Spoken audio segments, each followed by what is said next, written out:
Hello，咁我嗯我就係嚟自匯基書院東九龍嘅 Emma 啦，而嗯我係 Dora。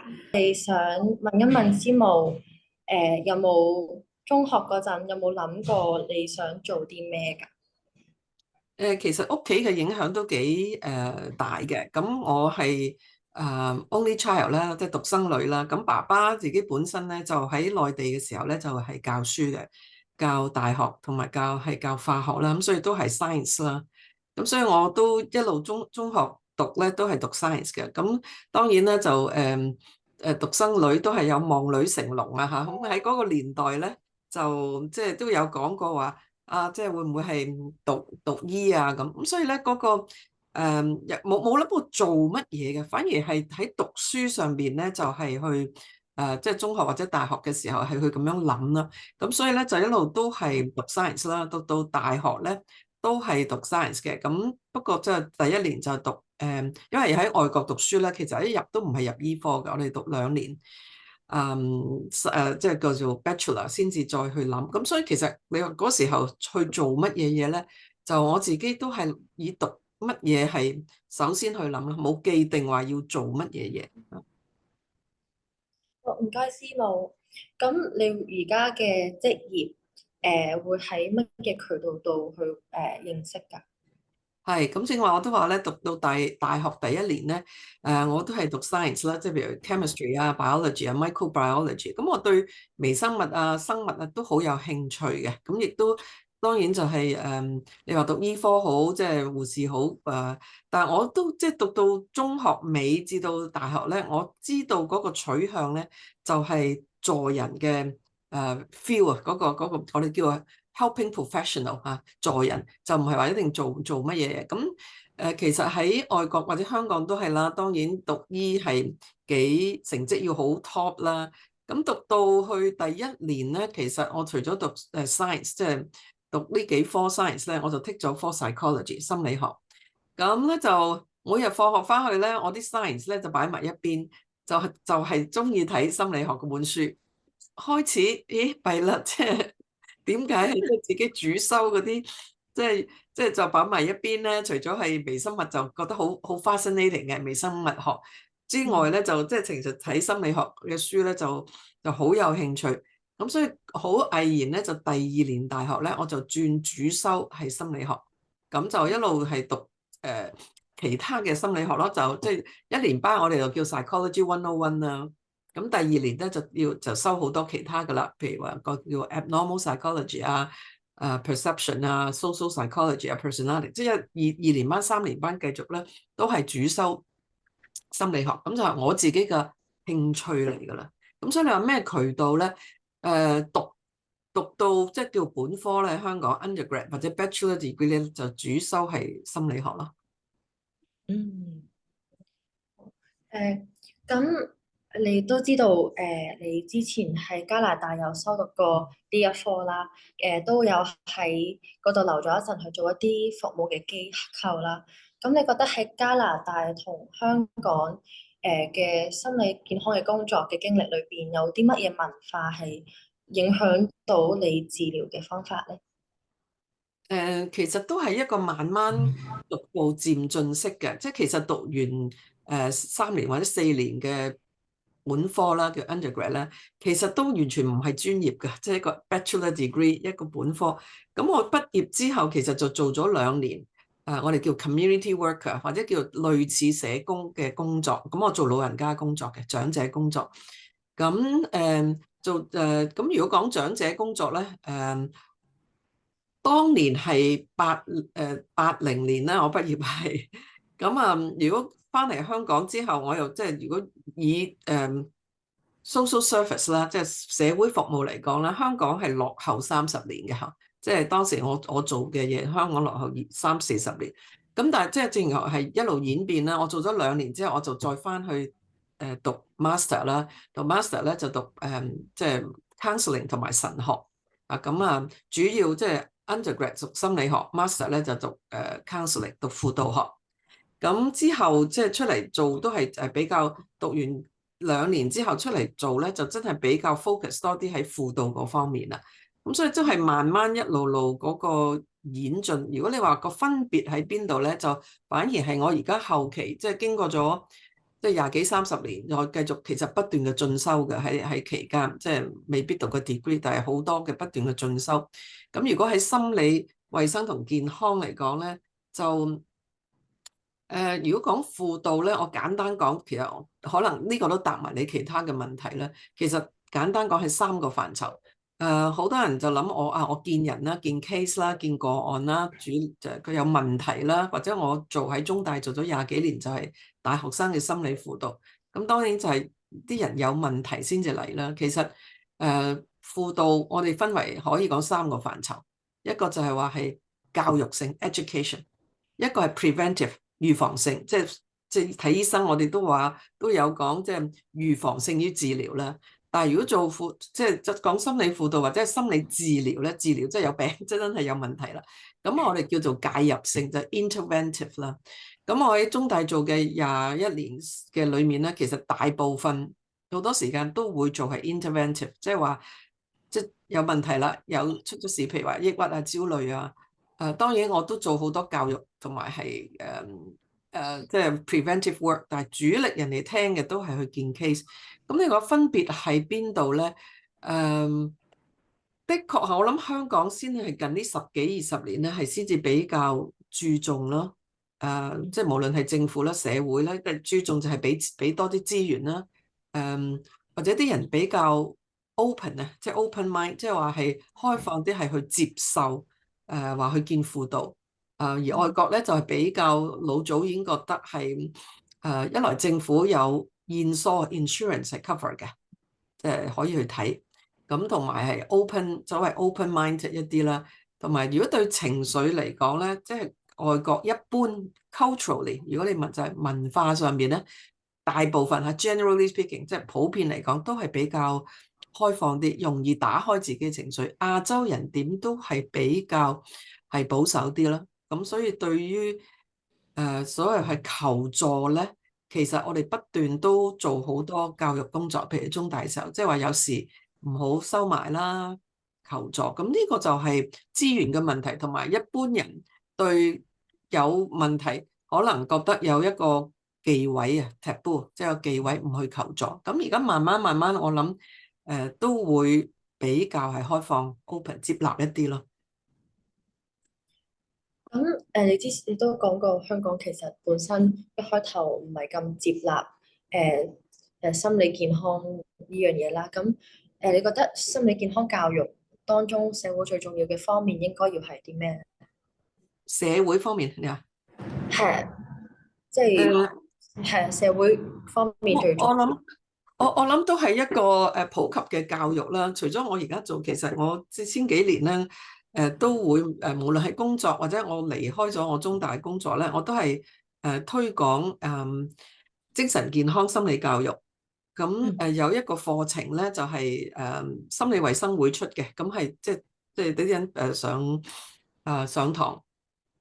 係一個 certified 嘅 program 啦，普羅大眾。咁我喺呢幾年咧，即係 Covid 之後就比較少搞啦。其實都推廣俾教會啦，因為我自己喺教會啦。咁教會嘅傳道人係免費俾佢哋上，因為教會嘅傳道人都接觸好多有需要嘅人。咁所以第一樣嘢，你話需要乜嘢咧？就係需要推廣啦，即係話接落心理教育，其實心理健康其實都係每一個人都需要嘅。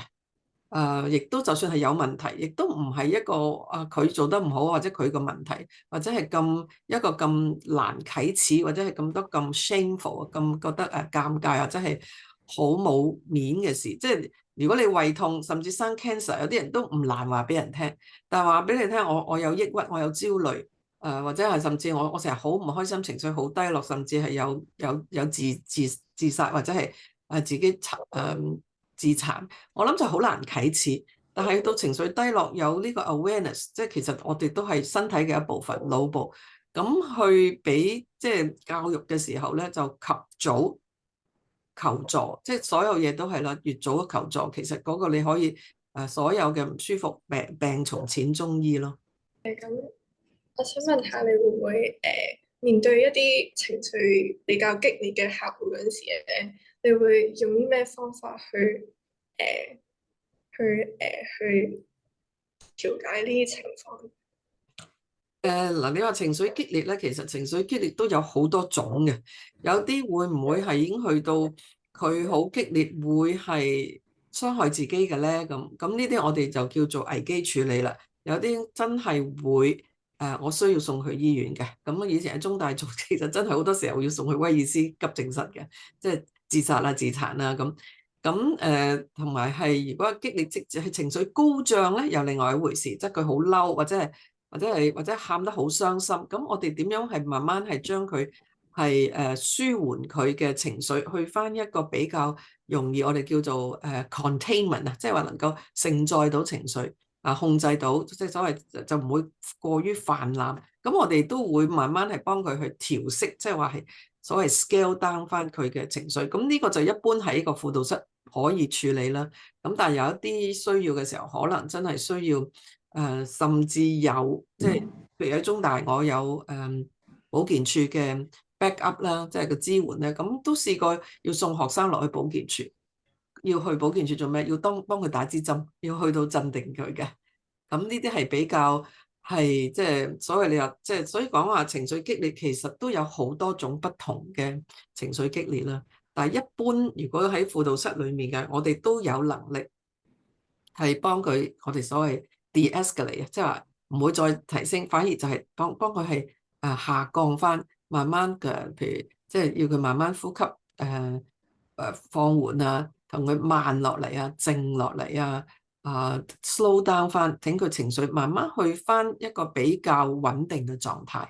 咁呢啲都會經常發生嘅，特別即係我教嘅或者我做嘅呢一套叫情緒即係導向咧，其實就好多時候都會帶 client 咧係去翻佢一啲痛嘅情緒嚇，咁所以變咗咧，佢都會感受到一啲非常痛楚嘅狀態咧。咁我哋都唔係要佢就咁喺度打開個傷口喺度痛，我哋都要需要同佢停止，或者同佢所謂慢慢係都要止血，或者唔好再開刀啦咁。但雖然係情緒，但係我哋都會用呢啲字眼去即係等睇下 client 可以承受幾多，咁我哋都會 de-escalate 佢咯。咁都聽到其實有好多呢啲大嘅 case 啦。咁你喺工作上面點樣可以同你個人生活有翻呢個平衡咧？呢個好重要嘅，所以因為我自己都好有幸咧，喺我即係廿幾歲開始學輔導啦，我喺神學院讀輔導同埋係神學嘅時候咧，老師係好好嘅。老師好好意思咧，就係用好多時間係將嗰個訓練我哋嗰個人啊，即係我哋人，我哋 as 一個你話治療師也好，將我記得佢嗰陣時咧都用嗰個字叫 inside out 啊。inside out 係咩？將我哋個褲袋翻咗出嚟，即係話將我哋自己裏面自己有嘅沙沙石石，我哋自己成長，我哋都有好多困難嘅地方。我哋首先要處理好自己啊！咁如果唔係咧，我哋即係你唔識游水，你點去救人咧？咁係咪啊？你都會搭沉船啊！咁所以我意思就係話，都係需要我哋自己首先係喺個人能夠承載client 即係別人嘅痛嗰度，都係要下功夫啦。同埋係我哋都要會嘅，有時放工我都覺得咦仍然咁緊張咧。我哋要識得係對自己身體係敏感。咁我哋識得，譬如我有時當然係講翻喺中大做放工，咦點解仲係咁掹緊嘅人？咁我會出去跑下步啊，慢行啊，9個字至1個鐘啊咁。要放鬆翻，同埋擺低翻自己。咁喺訓練嘅時候咧，即係讀書訓練嘅時候，老師成日都教我哋咧，我哋對 client 咧就嗰個鐘1個鐘頭咧就100% 嘅關注，係完全100% attend to 我哋個 client。但係完咗咧，我哋個年代仲用相簿嘛，你哋嘅年代就冇相簿噶啦，係咪？佢就揞埋本相簿，擺翻上去個書櫃度 bookshelf 度，盡量就要擺低啦。咁呢個係要訓練嘅。係要 discipline 同埋去訓練，但係有時係咪完全可以咧？又未必可以咁，所以我成日而家出去教書咧，都會叫後生嘅一班咧，我哋點樣 self care 個 self care 咧，自己照顧自己，自己都要情緒倒垃圾咁我哋先至襟啊，呢條橡筋先可以襟啊。嗯，形容得好好。嗯，咁其實都有好多嘢要準備咯。好，都係好長年嘅誒誒嗯訓練啦，同埋係嘅，都係嘅。嗯。咁你覺得一個人要有啲乜嘢技能啊？除咗頭先講要有好有心理準備去面對呢啲好 extreme 嘅 case 啦，你覺得除咗呢啲特質之外，有啲乜嘢係可以先可以進行到呢個行業咧？我諗一般人可能諗下一個個人嘅能力啦，咁呢個當然要一定嘅能力，但係我自己反而喺呢行自己做咗教嗰個，即係教學生啦，我會更加睇到咧，就係個品啊同埋德係緊要，因為嗯你話即係心理學家咁，其實見下咁樣，但係其實同醫生一樣，人哋講醫德啊嘛，係咪？你見到個醫生，你揾個醫生啊，有醫德嘅醫生，同一個好有 high skill 嘅醫生，但係個醫德啦，或者佢對病人都係好比較冷漠嘅，即係當按本子辦事嘅。作為一個病人，你會覺得你中意邊個醫生？咁但係當然你醫生都要有相當嘅 skill 同能力。咁但係你問我，我會覺得喺我訓練學生裏面，真係個徒弟邊個係一路跟我咧？咁我都幾睇個品格品德係幾重要，因為做我哋呢行咧，醫生好，其他好，其實我哋有叫 Code of Ethics 啊，CODE Code of Ethics。我諗其實每一個專業都有嗰個專業嗰個行業嗰個專業守則，係咪咁講啊？守則或者係道德係啦，嗰個道德 Code of Ethics 啦。咁其餘你講能力嚟講，的確係我哋分開三部分啦。老師都話，一就佢知識 knowledge。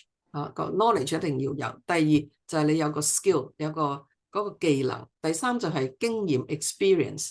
咁而喺 knowledge 同 skill 或者即係之外，個人咧，其實當然個人嘅同理啦、同理心啦、洞察能力啦、分析能力啦，其實都係即係能夠理解明白別人啦。咁所以喺情理兼備咧，其實都係重要嘅。如果真係要做得好，當然咩行業我成日講有啲人叫我轉介俾佢，都唔容易嘅。真係喺我哋呢一行咧，因為個管制唔係好多啊，喺香港，我只可以講良莠不齊嚇。咁你即係出到去乜嘢人都有，話做心理治療、心理輔導。我諗阿 Fanny 都好理解呢樣嘢啦，係嘛？嗯咁係咯，所以香港嚟講嗰個所謂 licensing 或者管制做得唔係最好嘅時候，其實喺出邊咧就都揾呢方面嘅幫助，大家都係最好有好嘅口碑咯。你認為心理健康教育最容易俾人忽視係啲咩咧？我諗呢幾年其實無論喺電視啊各方面啊學校咧都好着重，不過心理健康好似好講嚟講去啊，啲人係好抑鬱啊，好焦慮啊，呢幾樣啦，比較聽到心理健康或者精神真係出現咗精神病啦，譬如話係思覺失調啊嗰類。但係其實咧，我自己睇咧就係唔係淨係心咯，唔係心理咯，身體身心靈三樣嘢咧係完全係互相緊扣嘅。咁而最容易即係我哋覺得好似人人都知嘅嘢，但係就好忽略去做。譬如係我成日都去講 talk 都會講噶啦，佢哋話師母出嚟講親叫人瞓覺㗎咁，但係瞓覺同情緒你知嘛，係直接息息相關。而特別香港人啦，即係包括我兩個女後生，即係細個嘅時候咧，成日要佢早啲瞓啊咁樣嚇，即係喺個被竇，即係嗰個年代手機冇咁咩啦，但喺個被竇度啊，仲喺度講緊電話啊咁啦嚇，咁啊啲兩三點仲同同學仔啊咁，但係即係年青可能有短時間係咁，但係佢哋而家即係佢哋細個啲，再佢而家到我啲女已經有女咧，佢哋都好着重咧最基本幾樣嘢，瞓覺。食得健康，OK，會有就算即係某程度嘅運動同埋係有得入有得出。香港好多我哋叫 OL 咧，其實嗰啲坐 office 嗰啲啦，或者係年青人唔喐咧，食得多咧，其實係即係嗰個運輸好差，一味入咧唔出啊。咁呢個都係好 toxic 嘅，知道嘛？裏面好多好多毒素。咁所以你問我忽略咩咧？即係其實原來從基本做起，咁你呢啲做得好咧，個心理都會係個，唔係話咁就一定好，而係個基礎嚟嘅。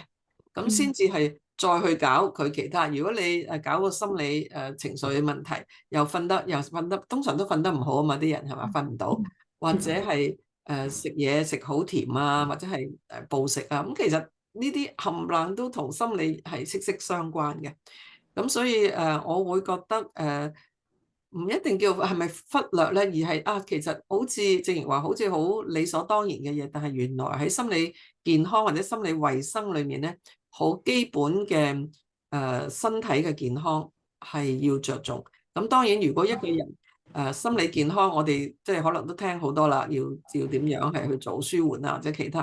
咁但係其實一個人嘅靈性咧又如何咧？咁靈性唔一定係信仰上邊嘅，即係話 spiritual 就係你其實有啲乜嘢嘅所謂有冇 aspiration，即係一個人有冇一啲嘅高啲嘅諗法或者係理想咧？咁嗰啲都係一個人嘅追求目標，都係佢嘅 spirit 嚟嘅。咁我哋呢一 part 就到呢度啦。